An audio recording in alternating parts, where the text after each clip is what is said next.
আমার বিশ্বাস মানুষ ফুঁসে উঠেছে। রাস্তাঘাটে আপনি সামাজিক যোগাযোগ মাধ্যমে দেখবেন প্রত্যেকটা মানুষ বলে শেখ হাসিনা ভালো ছিল, শেখ হাসিনা কি প্রয়োজন। কাজী এই সব পরিকল্পনা আইয়ুব খান চেষ্টা করেছে, ইয়াহিয়া খান চেষ্টা করেছে, ৭৫-এর 15 আগস্টে দখলকারীরা চেষ্টা করেছে, B111 আলার চেষ্টা করছে, তারা সফল হবে না। আমরা একসঙ্গে সবকিছু মোকাবেলা করব। অবশ্যই আমরা বাংলাদেশে যাব। কত কোটি মানুষকে জেলখানায় তারা আটক রাখবে? নিশ্চয়ই পারবে না। আমাদের সে প্রস্তুতি অবশ্যই চলছে। শেখ হাসিনার সঙ্গে আপনার কথা হয়েছে কিনা? শেখ হাসিনা কেমন আছেন?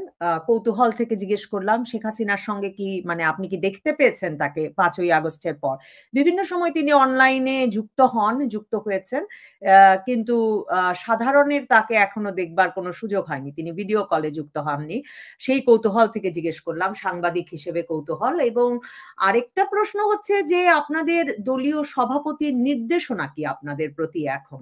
এবং দলটা যে নিষিদ্ধ হয়েছে, এই দলটির বিরুদ্ধে যে গুরুতর সব অভিযোগ এসেছে, সেই বিষয়গুলো নিয়ে আপনারা কিভাবে দেখেন? এই যে দেশে যাব বলেন, বা শেখ হাসিনাও প্রায়শই বলেন অনলাইনে যে উনি আসবেন, মানে বাংলাদেশ যাবেন। উনি কিভাবে যাবেন? উনি গিয়ে আন্তর্জাতিক অপরাধ ট্রাইব্যুনালে উনার বিরুদ্ধে যে অভিযোগ হত্যার এবং নানা রকম মানবতা বিরোধী অপরাধের, সেগুলোর মুখোমুখি হবেন?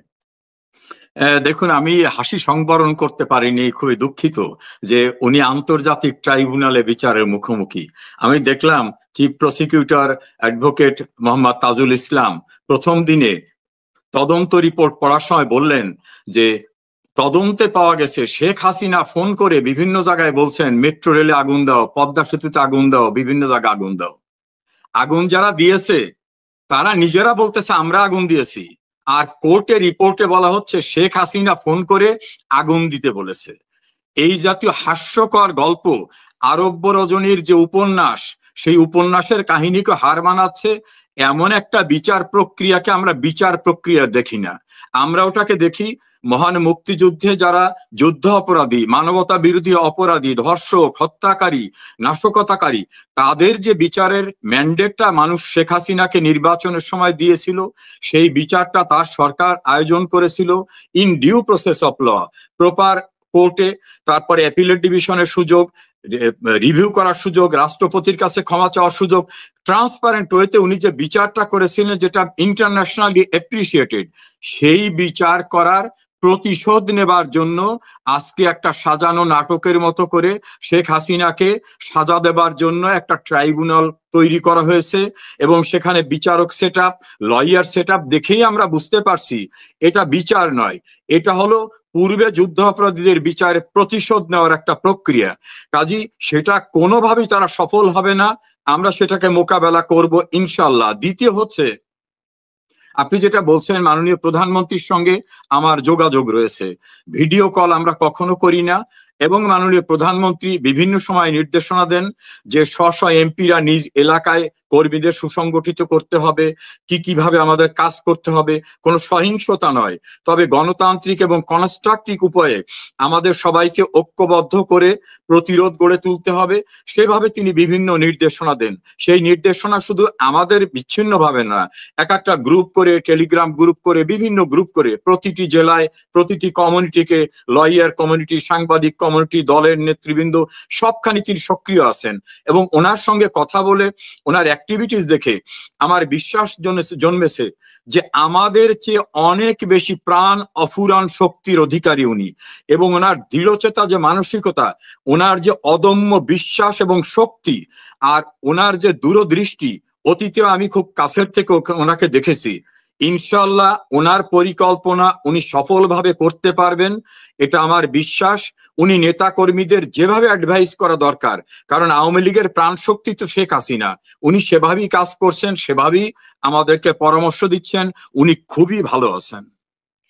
এই ক্ষেত্রে মানে আপনি আইনের মানুষ, মানে বারবার এই নিষিদ্ধ প্রসঙ্গে এই জন্য যাচ্ছি যে দেখুন, ডক্টর মোহাম্মদ ইউনূস এখন যিনি সরকার প্রধান, তিনি সরাসরি আন্তর্জাতিক ফোরামে এবং দেশের ভেতরেও বলেছেন যে এই যে বাংলাদেশের নিরাপত্তা নিরাপত্তা বিঘ্নিত করছে আসলে আওয়ামী লীগ, হ্যাঁ? এবং আওয়ামী লীগ এর শক্তিটা বাংলাদেশের ভেতরে নানা রকম নাশকতা তৈরির চেষ্টা করছে। আপনারা অভ্যুত্থানের পক্ষের ব্যক্তিদের ছাত্র জনতার ছাত্রদের বিশেষভাবে নিরাপত্তার জন্য আপনারা একটা হুমকি, বাংলাদেশের নিরাপত্তা এবং স্থিতিশীলতার জন্য আপনারা একটা হুমকি। সেটা একটা বড় কারণ কেন বাংলাদেশের বর্তমান সরকার আওয়ামী লীগের কার্যক্রম নিষিদ্ধ করল।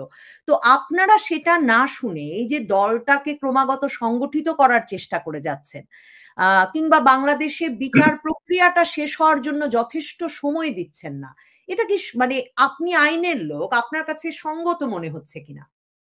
দেখুন, প্রথমত আমাদের নিষিদ্ধ কে করেছেন? ডক্টর মোহাম্মদ ইউনূস, তিনি একজন সুদের ব্যবসায়ী, এভাবেই তার পরিচিতিটা সারা পৃথিবীতে আছে। উনি সুদের ব্যবসায়ী না বলে বলেন আমি সামাজিক ব্যবসা করি। এখন এই ডক্টর মোহাম্মদ ইউনূস কে? আমাকে নিষিদ্ধ করার উনি কে? Who is he?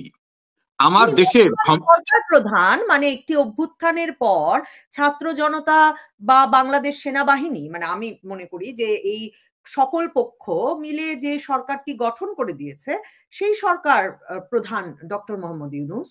দেশ স্বাধীন হওয়ার পূর্বেও আওয়ামী লীগকে নিয়ে সমস্যা ছিল, দেশ স্বাধীন হওয়ার পরেও কিন্তু আওয়ামী লীগকে বিভাজন করা, বঙ্গবন্ধু এবং তার সবচেয়ে বিশ্বস্ত সহকর্মীদের হত্যা করা, বঙ্গবন্ধুর পরিবারের সবাইকে হত্যা করা, আওয়ামী লীগের নাম উচ্চারণ করলে, এমনকি ৭ই মার্চের ভাষণ বাজালেও পিটিয়ে মেরে ফেলার মতো ঘটনা ঘটেছে।